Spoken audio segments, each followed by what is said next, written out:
अपनी पेंटिंग्स और वालिद के कार्टून यहाँ डिस्प्ले कर रखे हैं।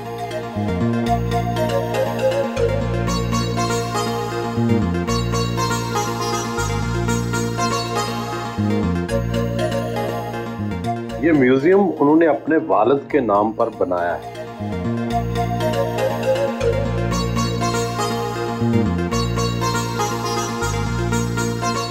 फनकार इब्ने फनकार वालिद नन्ना पाकिस्तान टाइम्स में एक कार्टून बनाते थे। बहुत बड़े आर्टिस्ट थे, सियासी रंग भी रखते थे। आप भी उन्हीं की रवायत पर चल रहे हैं। एनवायरमेंटलिस्ट हैं, पेंटर हैं, नेचुरलिस्ट हैं। आप ये बताएं कि वालिद की कौन सी चीज़ सबसे अच्छी लगी जो आप में आई है? मेरे वालिद साहब ने मुझे तस्वीरें बनाने से मना नहीं किया, और जब मैं गवर्नमेंट कॉलेज में दाखिल हुआ, याद रहे गवर्नमेंट कॉलेज वाहिद लड़कों का कॉलेज है जिसमें फ़ाइन आर्ट है, बाकी सब लड़कियों के कॉलेजों में है, क्योंकि ये लड़कियों का सब्जेक्ट समझा गया।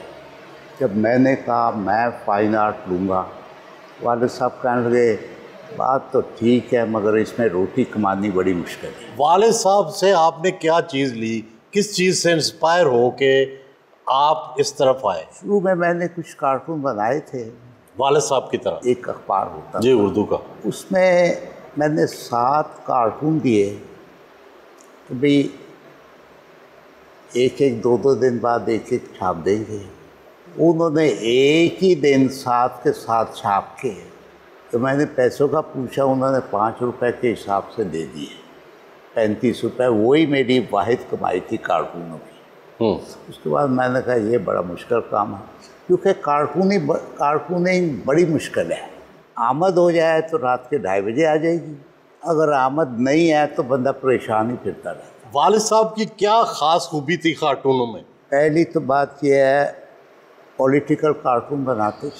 अयूब खान ने एब्डो के तहत सियासतदानों पर पाबंदी लगा दी, तो उन्होंने सियासी कार्टून बनाने छोड़ दिए कि भाई अगर सियासतदानों पर पाबंदी है तो उनका कार्टून के ज़रिए मजाक नहीं उड़ाया जा सकता। बड़ा कहा एडिटर ने, आप चले बैनुल अक़वामी बना लिया करें। वालिद साहब कहने लगे अपने मुल्क की सियासत तो संभाली नहीं जाती, बैनुल अक़वामी क्या। तो फिर रुझान रहा कार्टून, पॉकेट कार्टून नन्ना का ये है कि उसके ज़रिए कभी कभी सियासी बात भी वालिद साहब कर जाते थे। उस दिनों अमेरिका का एक जासूसी तैयारा जो पेशावर से उड़ा था, मॉस्को के करीब गिरा लिया गया। उस जहाज़ का कोड नेम था U2। नन्ना जो है अपने वालिदैन को कह रहा है मैं आपकी बात नहीं कर रहा था, मैं U2 की बात कर रहा था। जिसको बैकग्राउंड ना पता वो कहेगा ये इसमें क्या है। तो ये यानी बाज़ औक़ात ये भी होता है, बैकग्राउंड समझनी चाहिए। किश्वर नाहिद एक दफ़ा आई थी, मैंने कार्टूनों की नुमाइश इस्लामाबाद में की थी PNCA में। किश्वर नाहिद की बड़ी मेहरबानी, वो आई। 2-3 कार्टून मैंने एक्सप्लेन करने की कोशिश की, उन्होंने रोक दिया। उन्होंने कहा ये होता है उसके लिए जो समझ सके, खुद नहीं समझाना। अगर उसका कैलिबर है, समझ लें, तो वो उसके लिए है। आप अपना ज़िंदगी का सबसे बड़ा कारनामा क्या समझते हैं? जिस जगह हम बैठे हैं, यही मेरी अनफिनिश्ड ड्रीम तो नहीं, ये ख्वाब है जो मैं देखा था, हाउस ऑफ नन्नास। ये वालिद साहब जो नन्ना कार्टून बनाते थे, ये उनकी याद में है। आपके वालिद तो सेकुलर थे, लेकिन आप हर साल उर्स मनाते हैं, उनको सेलिब्रेट करते हैं। अपने वालिद को जिस तरह आपने ज़िंदा रखा है, शायद ही ऐसी कोई मिसाल हो। ये सेकुलर भी थे, नमाज नहीं पढ़ते थे, मगर ईद की नमाज ज़रूर पढ़ते थे। वो कहते थे मोहल्ले के लोगों से मुलाकात हो जाती है, और मैं भी यही करता हूँ। हमारे मोहल्ले में ही ग्राउंड में नमाज होती है। बाकी ये जब ये फंक्शन होता है, इसमें कोई फातिहा दुआ वगैरह नहीं होती है। ये कहने की बातें नहीं कि मुस्तक लोगों को खाना खिला दिया जाता है। ये जो म्यूज़ियम की शक्ल देने की कोशिश कर रहा हूँ, हमारा जो कुछ भी था, मेरी बेगम की बाजी ने भी 1 करोड़ रुपया नकद लगाया था। ये हॉल जिसमें बैठे, ये उनके नाम है, रज़िया सुल्ताना हॉल।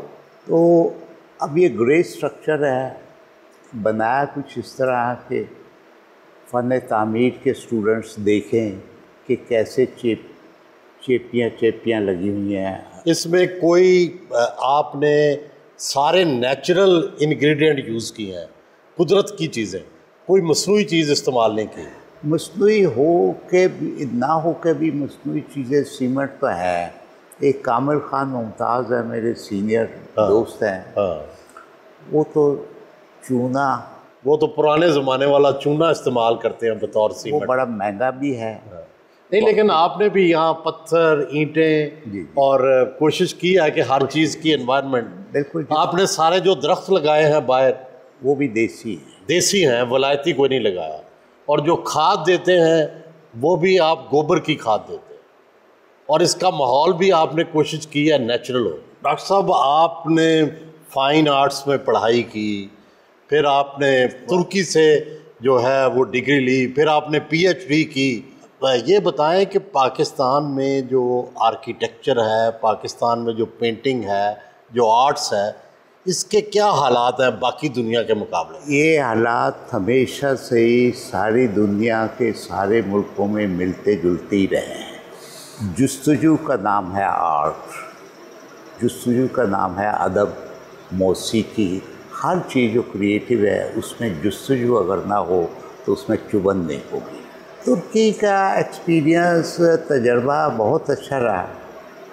उनके पहली जमात से लेकर PhD तक अपनी ज़ुबान में, मेडिसिन भी अपनी ज़ुबान में, फ़िज़िक्स केमिस्ट्री भी, हाईएस्ट एजुकेशन अपनी ज़ुबान में। मुझे भी उनकी ज़ुबान में ही वो भी सीखना पड़ा, उसमें ही थीसिस करना पड़ा, और उसी में अपने आप को डिफेंड भी करना पड़ा। मगर मुझे एक एडवांटेज था जो उनको नहीं, तुर्कों को नहीं, मैं उनकी पुरानी किताबें पढ़ सकता। पर्शियन वाली? हाँ जी। अरबी वाली? अरबी वाली। फिर आप यहाँ आकर पढ़ाते रहे, आपने नेशनल कॉलेज ऑफ आर्ट्स में पढ़ाया, पंजाब यूनिवर्सिटी में पढ़ाया, और मुख्तलिफ़ जगह, युगंडा भी आप गए पढ़ाने।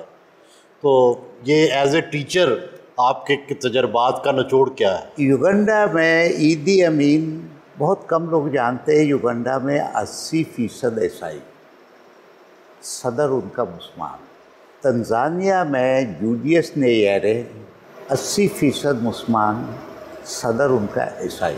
युगंडा में ये था, ईदी अमीन ने बड़ी कोशिश की, मुसलमान आ गए हैं।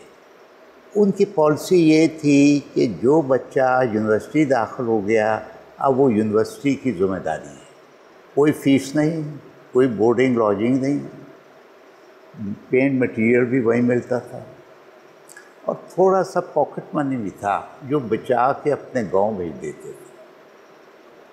वो एक्सपीरियंस, यानी ये है, ये नहीं ज़रूरी अमेरिका में बच्चा पैदा हुआ समझदार होगा, अफ्रीका के गांव में पैदा हुआ नहीं समझदार। बच्चे सब बराबर पैदा होते हैं, किसी को मौके मिल जाते हैं, किसी को मौके नहीं मिलते। वरना देखा जाए, गुर्बत में जो बच्चा है उसका दिमाग जो है सर्वाइवल में खर्च हो जाता है, डंग टपाऊ। जो बच्चा बहुत अमीर घराने का, उसका दिमाग इस्तेमाल ही नहीं होता, वो वैसे ही मर जाता है। अमीर का बच्चा जो है वो अपना दिमाग डेवलप कर ही नहीं सकता, उसको ज़रूरत ही नहीं। सबसे ख़तरनाक मिडिल क्लास है, उसने गुर्बत भी देखी तो अमीरी भी देखी। इंटेलेक्चुअल्स वहाँ से निकले, इनकलाब लाने वाले वहाँ से निकले। डॉक्टर साहब, आपने बड़ी मोहब्बतें की होंगी, लेकिन 3 मोहब्बतें तो आपकी मशहूर हैं। एक अपने वालिद से मोहब्बत, एक लाहौर से मोहब्बत और तीसरा अपनी मादरी ज़ुबान से मोहब्बत। तो ये तीनों किस तरह डेवलप हुई, किस तरह ये आहिस्ता आहिस्ता आपके अंदर आई? बच्चा जब पैदा होता है, अगर वो बोले ना, पैदा होते ही कहते उसको थप्पड़ वगैरह लगाते कि बोले ज़रूर, उसके फेफड़े चालू हो जाएं। तो मेरा ख्याल है पहली दफ़ा वो अपनी माँ को ही पुकारता है। अगर माँ को पुकारेगा तो उसी की बोली में माँ बोली। तो मैंने माँ बोली की इज़्ज़त देखी तुर्की में, इटली रहा कुछ साल, थोड़ी बहुत उनकी ज़ुबान आ गई थी। मैंने वहाँ भी उनकी अपनी माँ बोली में मोहब्बत बड़ी देखी। लेकिन इधर ये जो है वालिद साहब का, एक तो वालिद साहब ने कुछ किताबें लिखी थी, कालियाँ इट्टा काले रोग, जो कि MA पंजाबी में सिलेबस का हिस्सा है। दूसरी थी नूरी, तीसरी गुआचियाँ गला। वो खूबसूरत तर्जमा है यादाश्तों को, गुआचियाँ गला। गुआचियाँ गला मैं आजकल दोबारा छपवाने की कोशिश कर रहा हूँ।